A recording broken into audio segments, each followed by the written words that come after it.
TDA Makassar, yang dimana kita coba untuk merefleksikan kembali apa sih sebenarnya ini TDA, apa sih why-nya kemarin, apa goals-nya. Terus kita berusaha untuk menjadi malam ini ajang silaturahmi, karena di Makassar sendiri tuh membernya itu sendiri tuh mengalami peningkatan yang cukup besar kayak gitu. Jadi ini momen yang penting buat kami.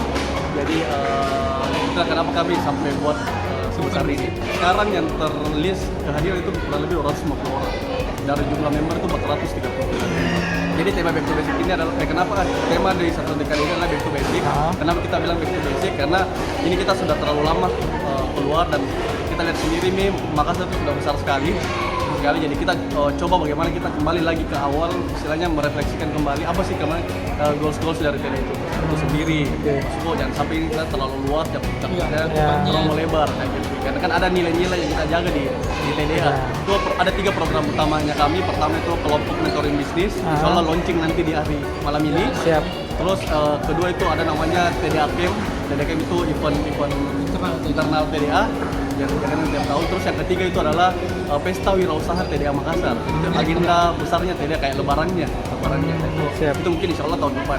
Oke, insya Allah mudah-mudahan di periode ini itu kita bisa ada kurang lebih 200 member baru, usaha baru yang bergabung di TDA Makassar. Semoga tercapai. Sebenarnya sudah ini sih, karena waiting list masuk member itu 300 member. Kegiatan ini mengangkat tema Back to Basic, dan di mana kegiatan ini merupakan bukan hanya sekedar melibatkan member-member baru, tetapi juga melibatkan member-member lama yang mulai daripada ketua-ketua yang lama dan para founder-founder terdahulu. Kalau terkait penjaringan khusus, kita juga punya yang namanya TDA Kampus. Di situ TDA Kampus yang merekrut daripada mahasiswa-mahasiswa ya, termasuk kaum milenial ya. Ininya lagi hike-nya yang diangkat oleh pemerintah yang persoalan UMKM ya.